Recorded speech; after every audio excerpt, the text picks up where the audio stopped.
Hi, everybody, and good evening from Israel. Good afternoon to you. My name is Ella. I'm the CEO of the fourth quarter. We're letting people inside from the waiting room. In the meantime, if you can write your name and be with your cameras open, we will be very grateful, just if you can, and we'll start in 1 or 2 minutes. Thank you.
Good evening, ladies and gentlemen.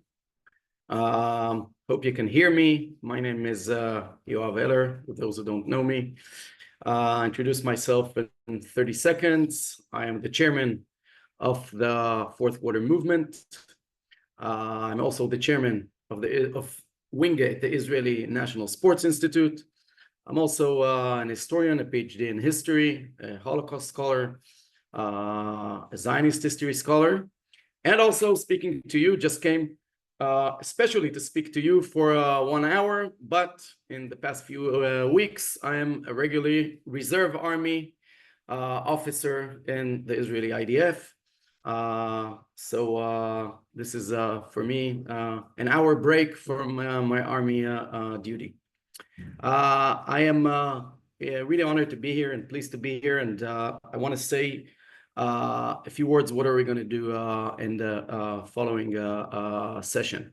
So as I said, I'm the chairman of the fourth quarter movement. The fourth quarter movement has been established 2.5 years ago on the premise of let's create a grassroots organization in Israel that seeks to actually lower the polarization, the hyperpolarization in Israeli society, and create a big new Israeli base that shifts the whole dynamics of Israeli democracy and politics from sub-zero game to what we call politics of hospitality, politics of wide agreements, politics of covenant, to actually create a new Israeli order for the next 25 years. That's why we call ourselves the fourth quarter, where moderate Israelis come to solutions in order to form the next generation of Zionism instead of actually breaking Israel apart. One of the biggest things that we want to bring to the reality in Israel, we were 4 people when we established the movement. We're more than 155,000 these days, very diverse movement spread all around Israel. And we think Israel needs a third path in the way that we look at reality and bring solutions. The following Zoom, I want to focus not on the fourth quarter movement, but rather on the reality in Israel right now, and what do we bring as the fourth quarter. At the end, I'll say in a word to that reality. So please join me to a meta-analysis of the past year since the massacre of the 7th of October of Simchat Torah, on what happened to Israel in our eyes, and actually from that analysis to actually offer a pathway for the future. What can we do in the next few months? And what is the goal? The goal is actually, and I'm going to be very ambitious right now in the way we look at it, is actually to create a new horizon for the Middle East through what happened to us right now. So let's start with the analysis of what happened in the last year and then offer a shift to the future. Please I welcome you to write any comments, notes, questions, whatever you want in the chat. Feel free to disagree with me. I always tell people when I was 5 years old, my mom told me, please talk with confidence and people will be sure that you're right. And since then, I talk with confidence. That's the way I speak. But now I'm old enough to know I'm not always right, although I still speak with confidence. So you don't need to agree with me. You can write whatever comments or remarks that you have. So let's start from the past year. I want to break up, as I said, a meta-analysis of what happened to us in Israel in the past year and start and say that 7th of October represents the first stage. What was the first stage? What actually happened in the 7th of October besides the endless mourning for the thousands of Israelis that were killed, kidnapped, and injured? On an historical basis, what happened is that what we call in the fourth quarter, the extermination axis. Extermination axis means Iran, Hezbollah, the Houthis, Hamas, and all those entities, terror organizations, or states, or people that actually seek to annihilate the state of Israel. That's an extermination axis. The extermination axis has been working for years on creating gravity for an idea which goes back 100 years. But in the past, I would say between the 70s and the 90s was weakened. And the idea was that the Jewish state is actually a temporary phenomenon in the Middle East. At best, or maybe that there is a chance to annihilate the Jewish state.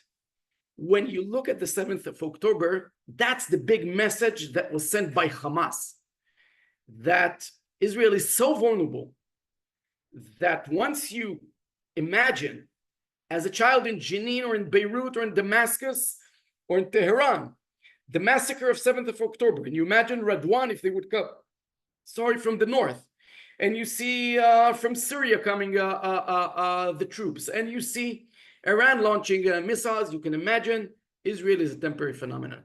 That was actually a collapse of the deterrence paradigm in Israel's national security, in Israel's self-confidence, in the way Israel looked and Israelis looked at reality, and also, very important, in the Middle East as a whole.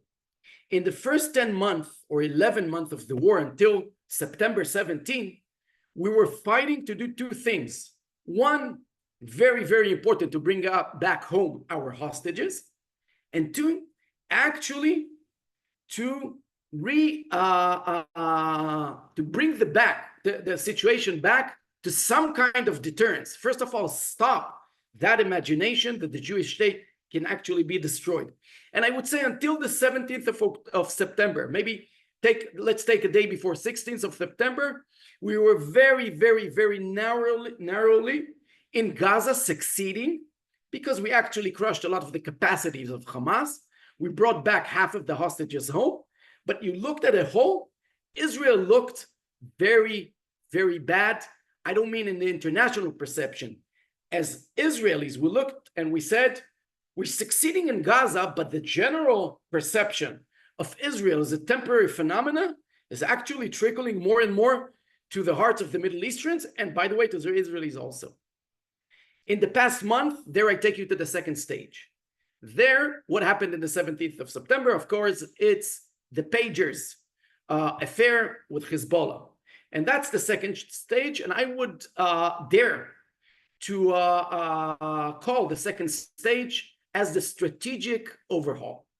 I think that in the past month, we're experiencing a strategic overhaul, and I'll explain why.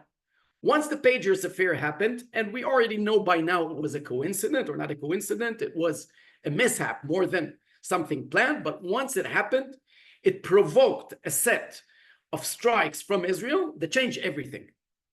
What did it actually change? Why is it a strategic overhaul? Why actually deterrence is coming back in the past month? For three reasons. One, because in the past month, we actually lowered dramatically Hezbollah's capacities.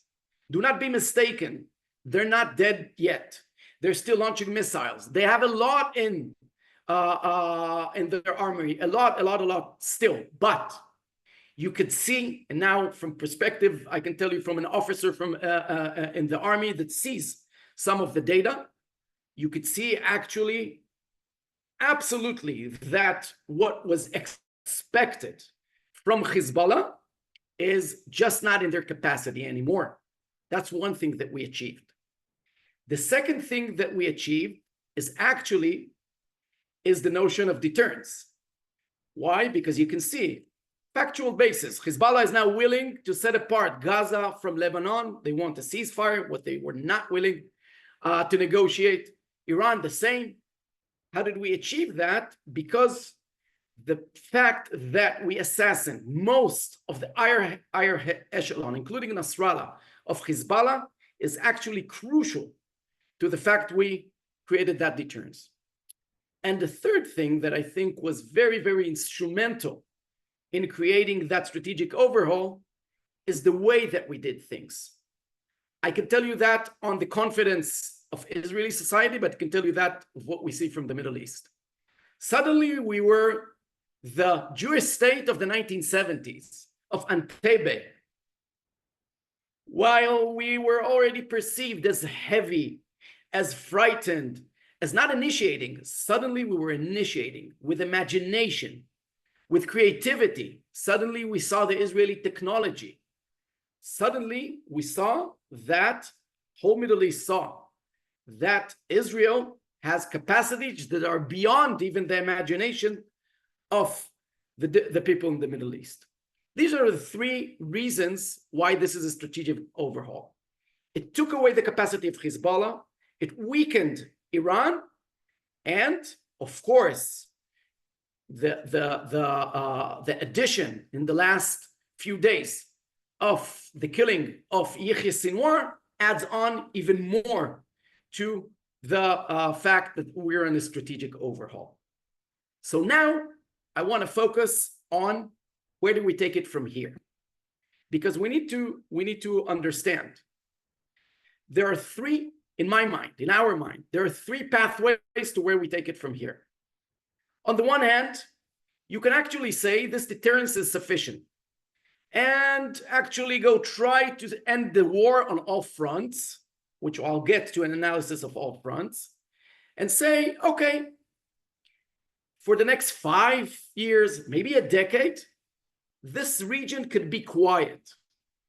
This is a plaster.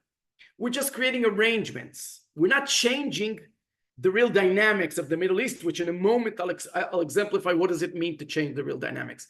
I think some of the world is seeking that. Honestly, I think the current American administration is seeking that, many of the Europeans. And I think actually we're at the point that the deterrence is so high that Hezbollah and Iran is seeking that. Deterrence, 5-10 years quiet. The problem with that paradigm is that will bring us back to the fact that the extermination axis will try to reinvent itself. And the next 7th of October, whether it will come from the east, the north, or the south, is just a matter of time. Because the aspirations, the strategy, the capacities maybe are lowered, but are still there. It's only deterrence. That's one pathway. We don't think we sacrificed so much in the first 11 months and then created a strategic overhaul only for a mediocre, excuse me for saying that, a mediocre deterrence that will actually bring us to a stage where I can think of my children that it's a matter of time that something like this will happen in the future. That's one pathway. The second pathway, in my mind, is as dangerous, is actually not declaring any strategy. And actually, in a way, that's what we're doing in saying that we're continuing the war in order, once again, I'll exemplify it on the different fronts, in order to win the war, which is a vague term. What does it mean to win the war? And to weaken our enemies, but with no end game. What's the end game? What are we seeking to do? That's the second strategy. On the tactical level, mind all of us, it's actually achieving some very good results. We can remember the big debate about Rafah, and I will give this to this government and to the army that says we have to go into Rafah. We have to go into Rafah because you cannot defeat Hamas if you don't go into Rafah. But on the other hand, now we went into Rafah, we killed Sinwar, which is a huge victory picture. That's a victory picture we needed. Okay, so what do you do now? We'll get to that in a moment. What do you do now? If you do not declare that, what's your strategy going ahead? We're just going to be in an ongoing cycle of a war, which the end of it is not clear. So that's the second path. We think that's not the path that we should go in.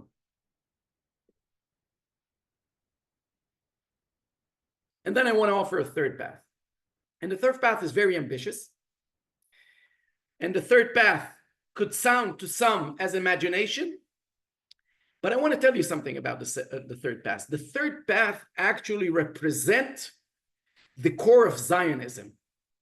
And what is the third path? The third path is actually aiming to create a new horizon for the Middle East by creating the conditions, only the conditions for a future Middle East where the axis of moderates control the Middle East, where there's true peace, people to people peace. Peace that means shared economy, shared military, like a Middle Eastern NATO, true peace. For that, we will need to take the long way, not the shortcut. That horizon only goes through 4 conditions that we will need to actually fight for militarily, diplomatically, and also in our conscience to ourselves and the world. So I want to explain how in our mind we create the seeds for a different Middle East. Not a mediocre result, but actually a very ambitious result. The first condition is actually to tell the people of the world, but first of all to ourselves as Israelis, what are we actually fighting for? What is the condition, the prime condition in order to create peace in the Middle East? And by the way, that was the prime condition in 1948 already. The prime condition, and ladies and gentlemen, let's aim high. The prime condition is actually that Israel will be recognized as the home nation of the Jewish people with historical ties to the land of Israel and with the right to exist in honor and peace in the Middle East.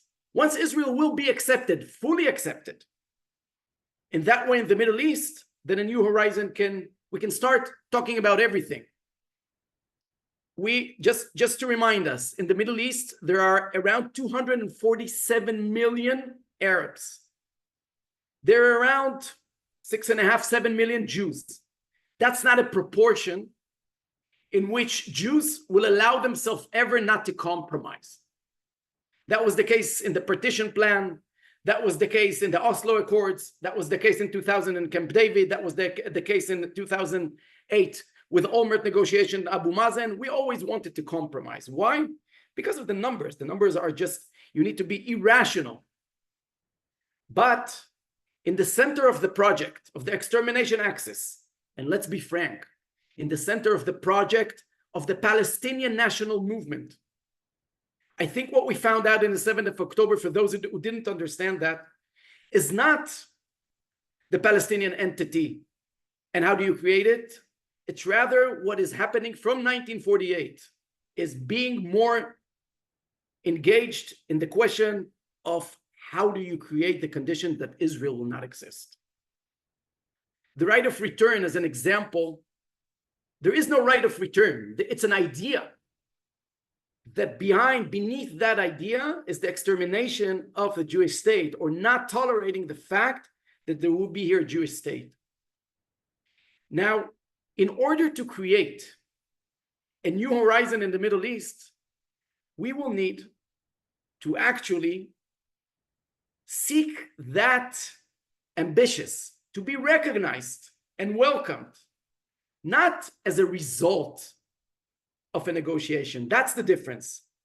That is a precondition to a negotiation. You do not negotiate with your hangers.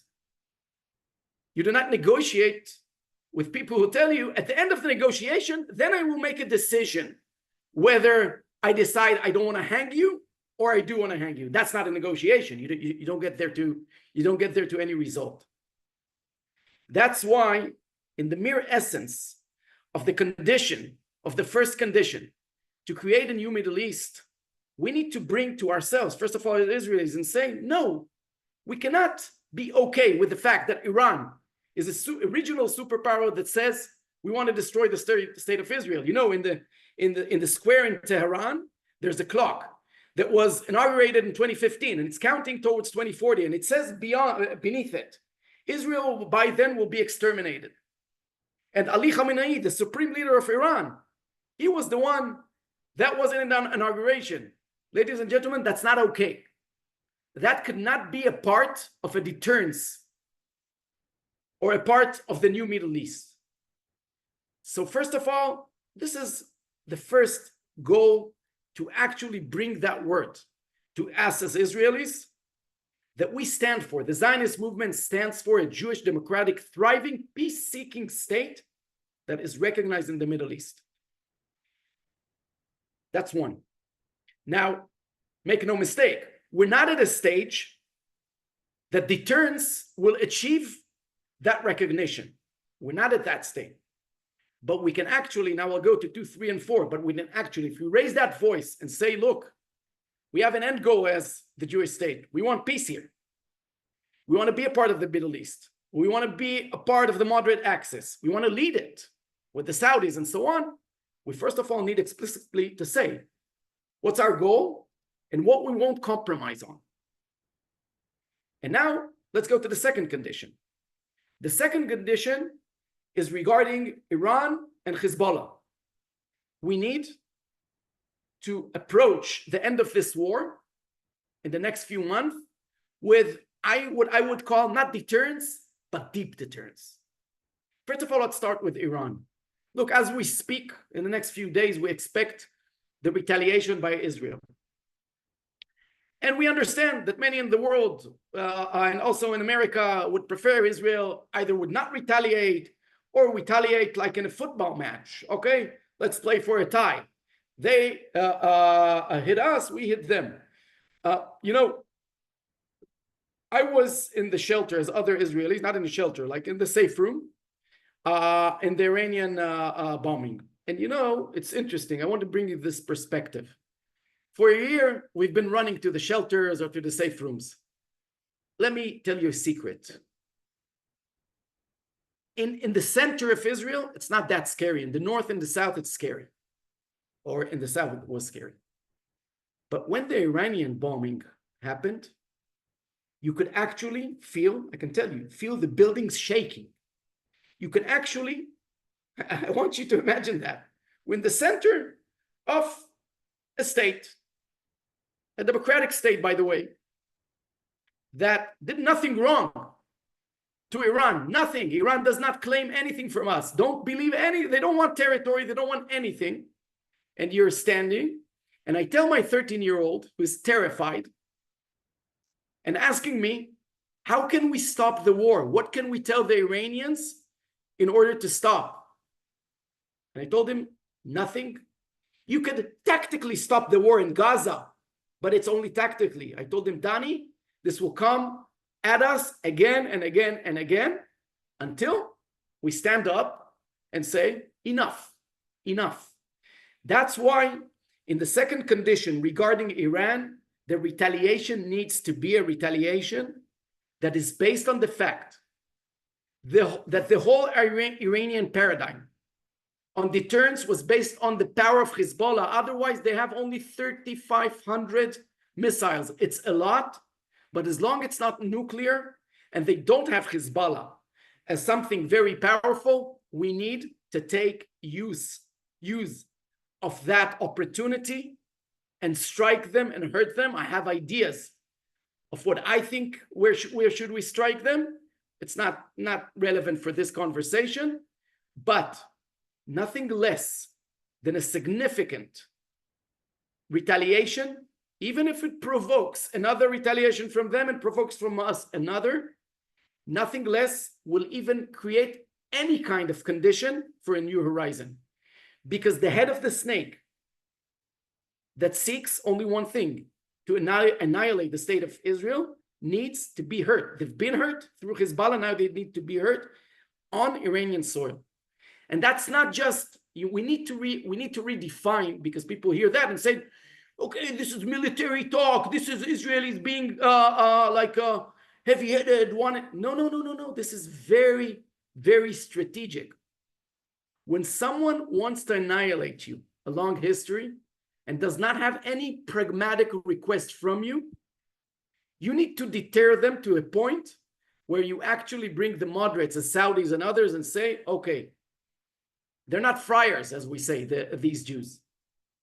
So that's in the Iranian front, but it's not enough. Let's talk about Hezbollah. What do you do on the Hezbollah front as a condition to create a new horizon?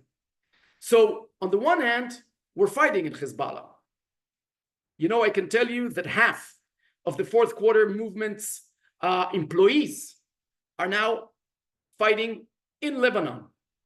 We're fighting there and we're achieving a lot in destroying the infrastructure of Hezbollah. But what's the problem? The problem, if you want to create a new horizon, then you need to actually declare to yourself and to the world, what is the end game in Lebanon? And now the end game, the government says, is two things. One, let's bring the people of the north back. And two, let's weaken Hezbollah. I don't think that's good end games. I'll explain why.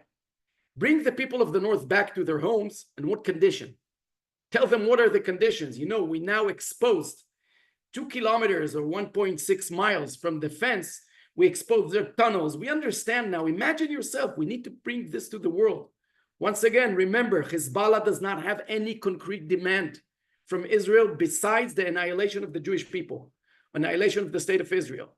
So imagine you live in a village on the north that you know that under from the underground, you're going to be massacred.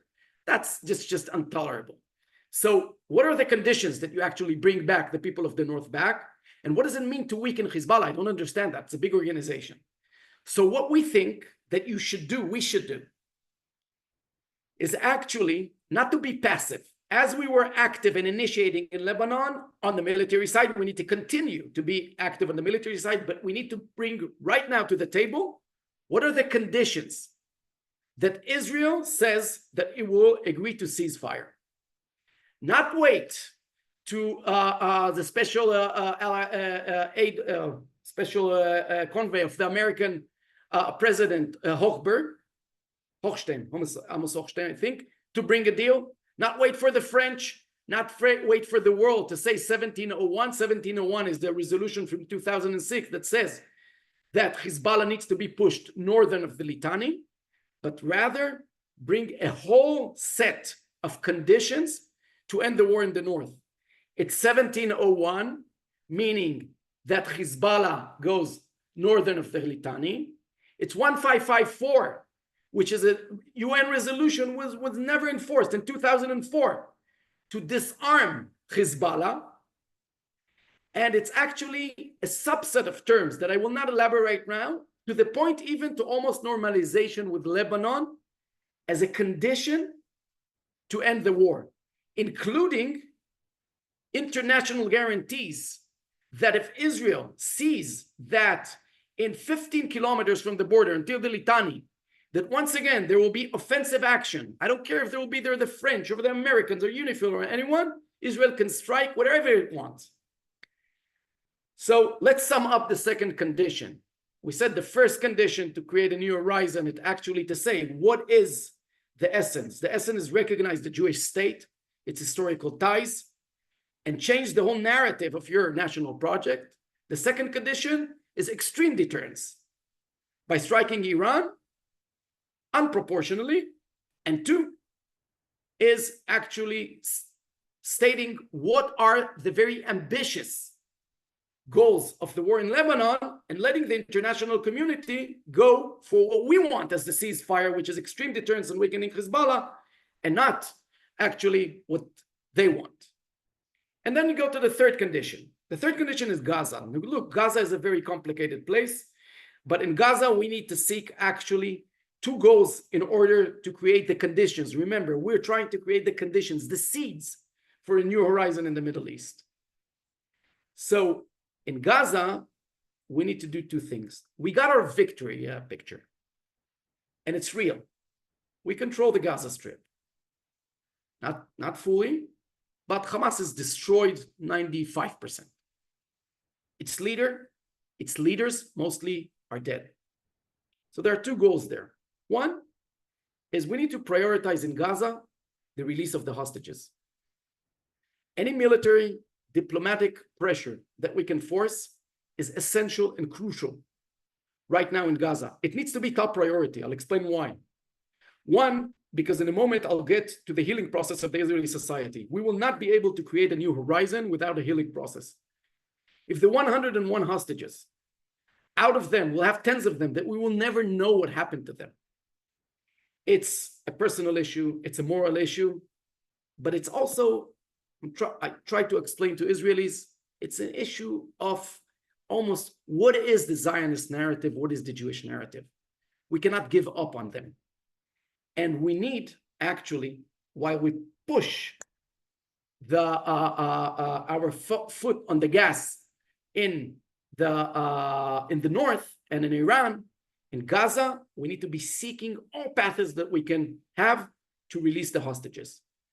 Along with that, we need to actually create an horizon for Gaza. And what's the horizon from Gaza? From the 8th of October, I've been saying, as a scholar of history and a scholar of the Holocaust, the de-radicalization of Gaza is an international interest, a Middle Eastern interest, and an Israeli interest.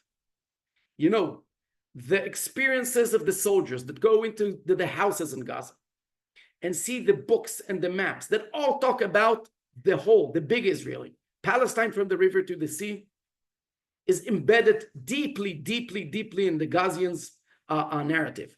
We did a lot of grace with them when we said the attack of Hamas. That was the attack of the Palestinians of Gaza on Israel.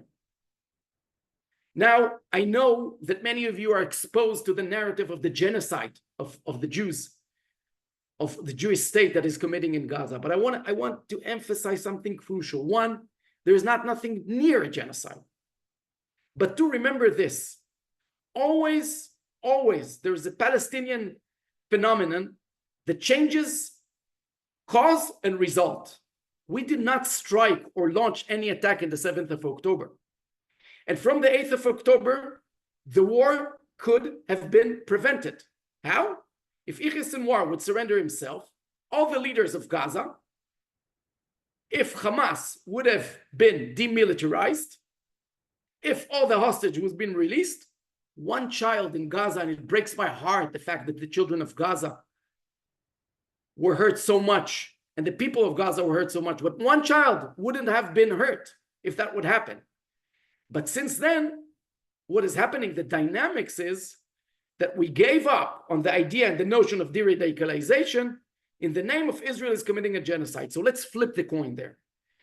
No, we need now to actually create the conditions where de-radicalization means that there is a civilian super PAC, some kind of technocrat government with the Saudis, Palestinian technocrat government, with the Saudis, with the Emirates, with the Egyptians, with the Jordanians, with an American umbrella. We need to create the conditions there. Is it 100% sterile? No, because there's still Hamas resistance. We still have the hostages to release. But we as Israelis need to say, that's where we're aiming. De-radicalization, Israel controls militarily for the next 2 years at least the surroundings of Gaza and release the hostages. These conditions, if they will be fulfilled, then fireworks can come out of the new horizon, or at least, once again, the seeds of the new horizon. So that's the third condition. So we had the first condition, is actually to say what we're fighting for and what is the precondition for any negotiation, recognizing the Jewish state. 2 is Iran and Lebanon, extreme deterrence versus Iran, and putting a very ambitious agreement to end the war in Lebanon. 3 is Gaza, releasing the hostages and de-radicalization, and declaring and working towards the de-radicalization in Gaza civically, and creating the military conditions to actually do that de-radicalization. And then we have the 4th and the last condition. In order to actually create a new horizon, we need to fix ourselves also as the Israeli society. We as a society, with the mass hyperpolarization we've been experiencing in the past 5 years in extreme, in the past 20 years, the dilute of the Israeli story. You know, we called the movement the 4th quarter because Ben Gurion said in 48, when Israel will be 75, a new generation will come about. A generation that did not know the Holocaust survivors, that did not know the pioneers, the generation of pioneers.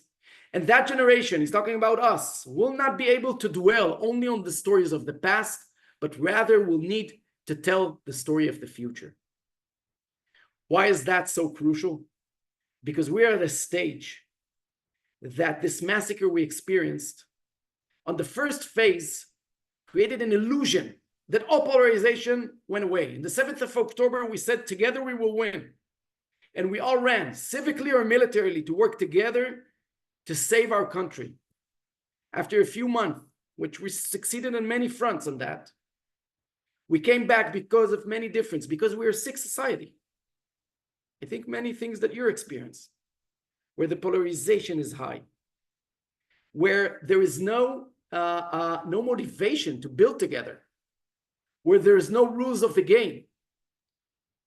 So in the 4th quarter movement, we say that our mission is actually to lower that polarization, to show 70% of Israelis that they agree on 70% of the issues, to write, and that's what we did, the Israeli story and the Israeli vision that most of us could actually come together behind, to actually concretely create the conditions for a constitution, an historical constitution, aim high, and actually to show that on all fronts we can get to wide agreements.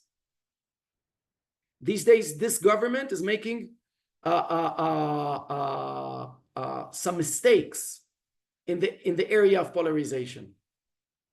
The fact that in the next few weeks, the law of exempting the Haredis, the ultra-Orthodox, from the army, while we're in a war, and people are in the 3rd and 4th round in military reserve, is an historical mistake. By the way, it's a very, very problematic issue, but it can't be legislated like that. We need to look internally at Israel, and that's what we're seeking to do. We need to create the healing process on lowering the polarization, showing Israelis, hiring their motivation to work together, and then creating policies, visions, stories of rebuilding Israel together. And now I want to conclude, and then if there are questions, I want to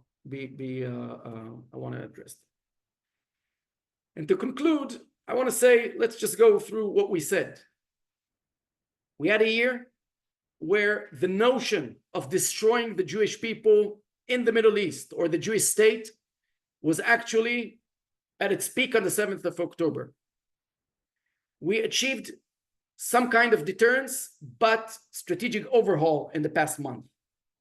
We can go one of 3 ways right now.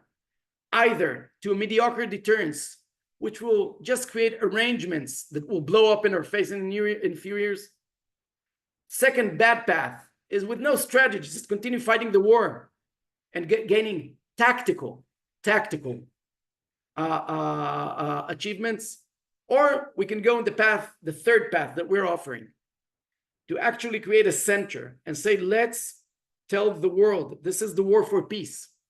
Create a new horizon, but there are 4 conditions. You will need to recognize our presence in the Middle East, historically, present, and future, as a precondition. We will need to extremely deter Iran, and also create new conditions totally with Hezbollah. We will need to do radicalize and work with the world to do radicalize Gaza and release the hostages. And 4, we will need a healing process that we're working very hard on in the fourth quarter in the Israeli society, on lowering polarization and actually creating a shared vision and shared policies and a constitution. And now, I want to sum up with the words of Rabbi Sachs, the late Rabbi Sachs, Lord Rabbi Sachs, that talked about 2 different kinds of politics. He talked about politics of victimhood versus politics of hope. And he said politics of victimhood, and by the way, that's for all of us. I'm saying it first and foremost for us Israelis, but I'm saying it also for Palestinians, Middle Easterns, and the world.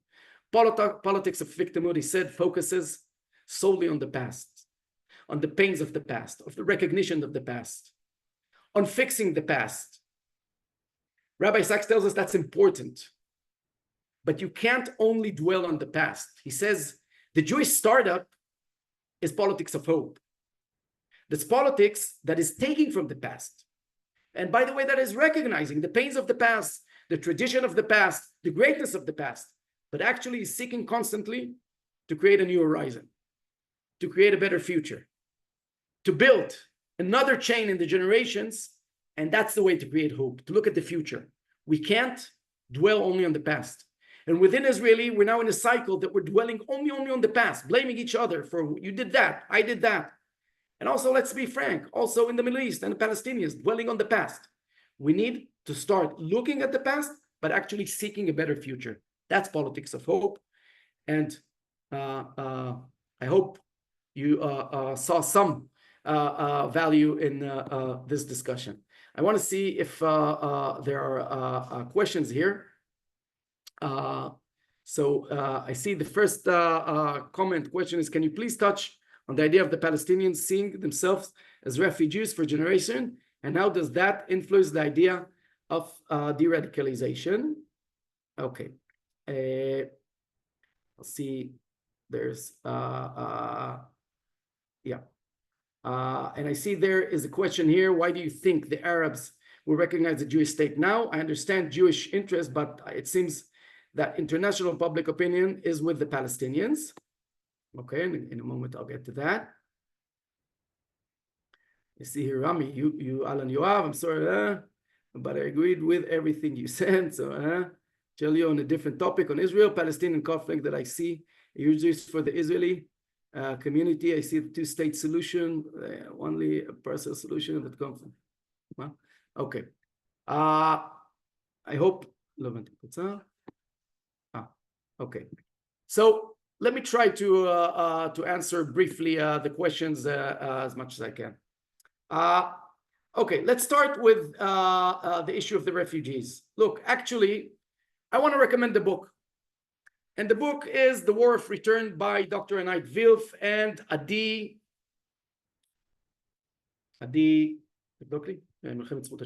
I'll make just with him in a moment.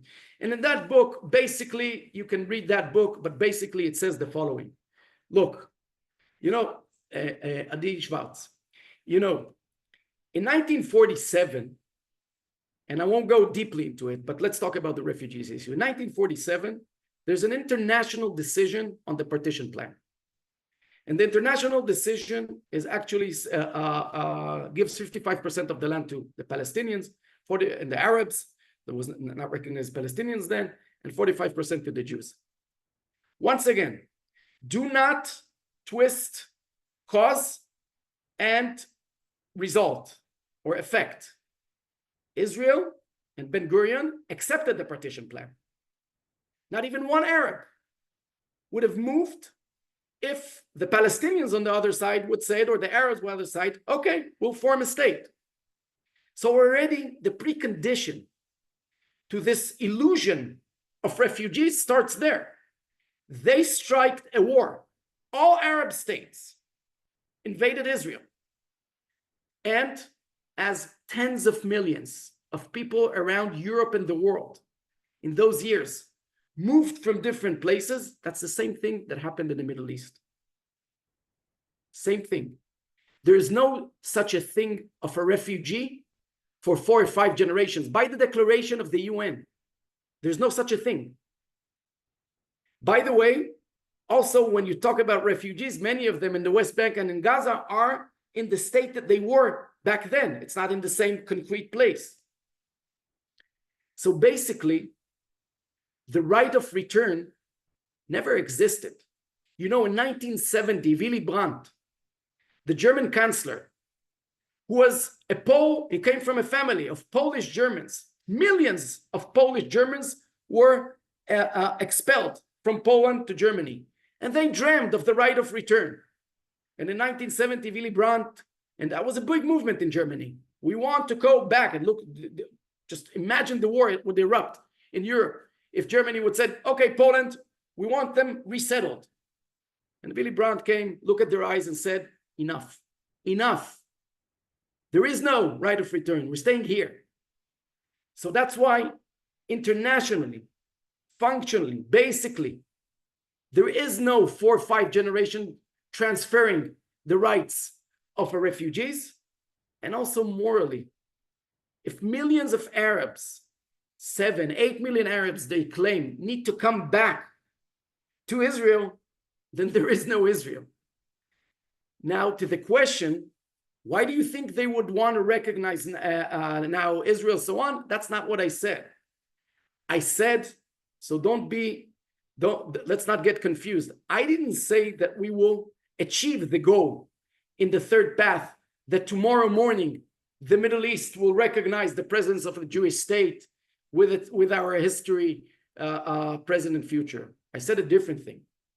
I said, if we will not, once again, seek mediocre arrangements, but rather be very clear, what is the precondition for a future peace?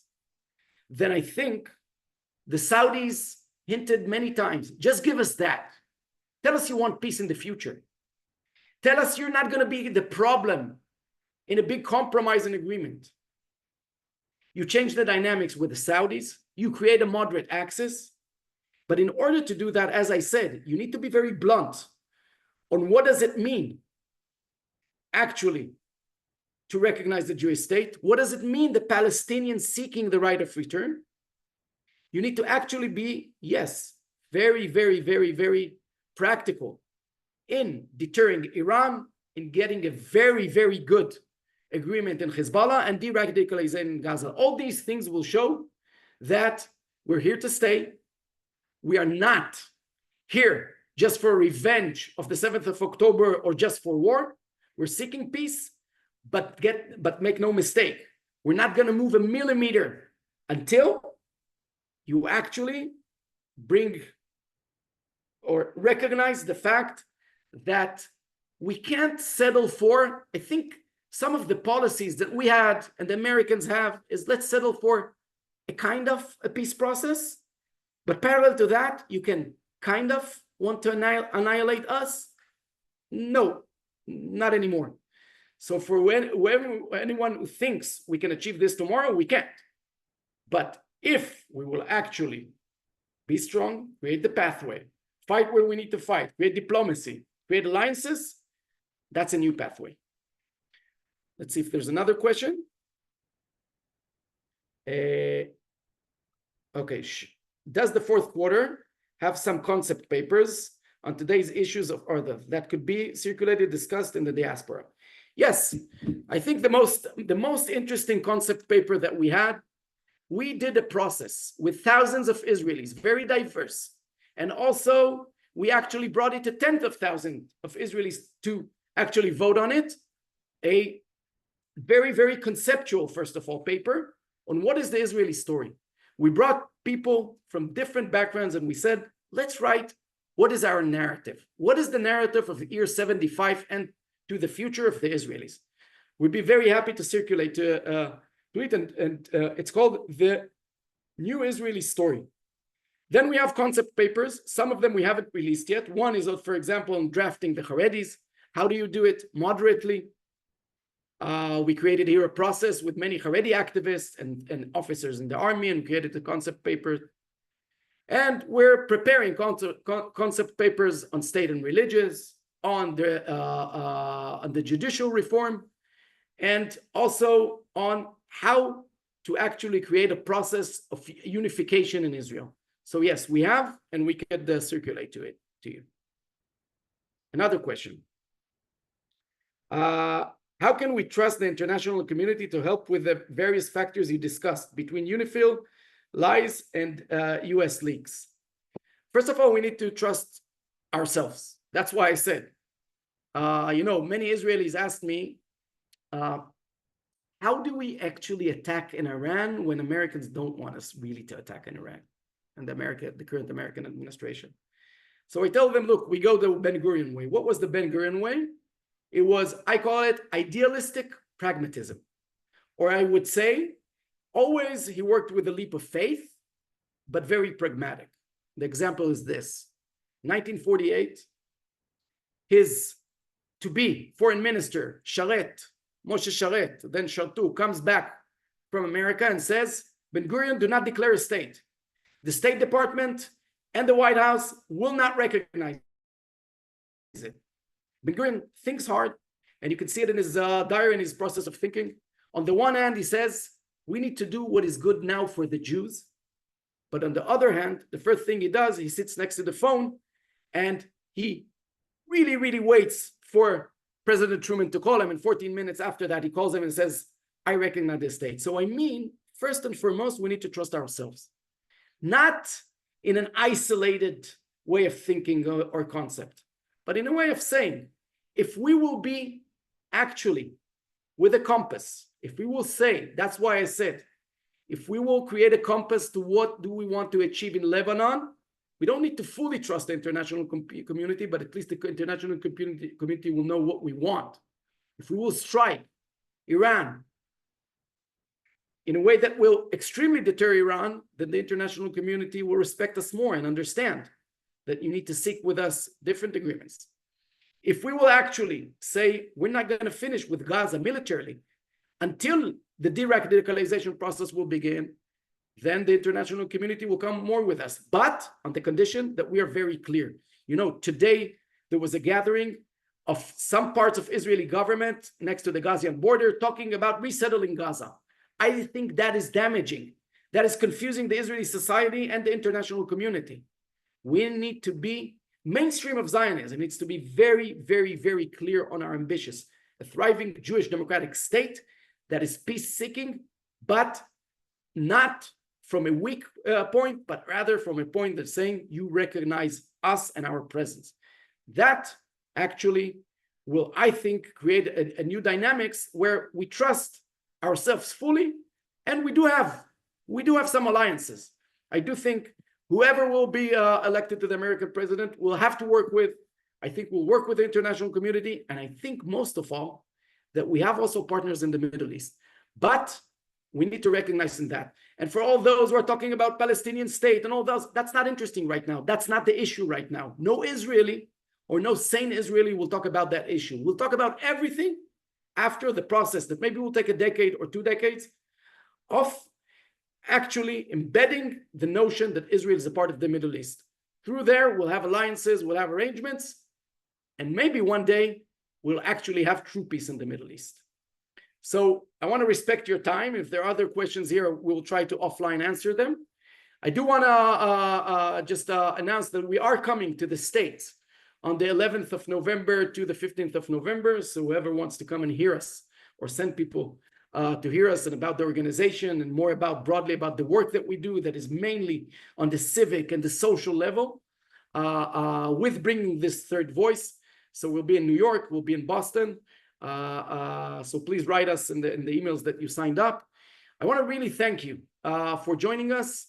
And actually, I think one of the most important things that we learned in the past year as Israelis, as that the covenant between Jews around the world is something that I think we underestimated as Israelis.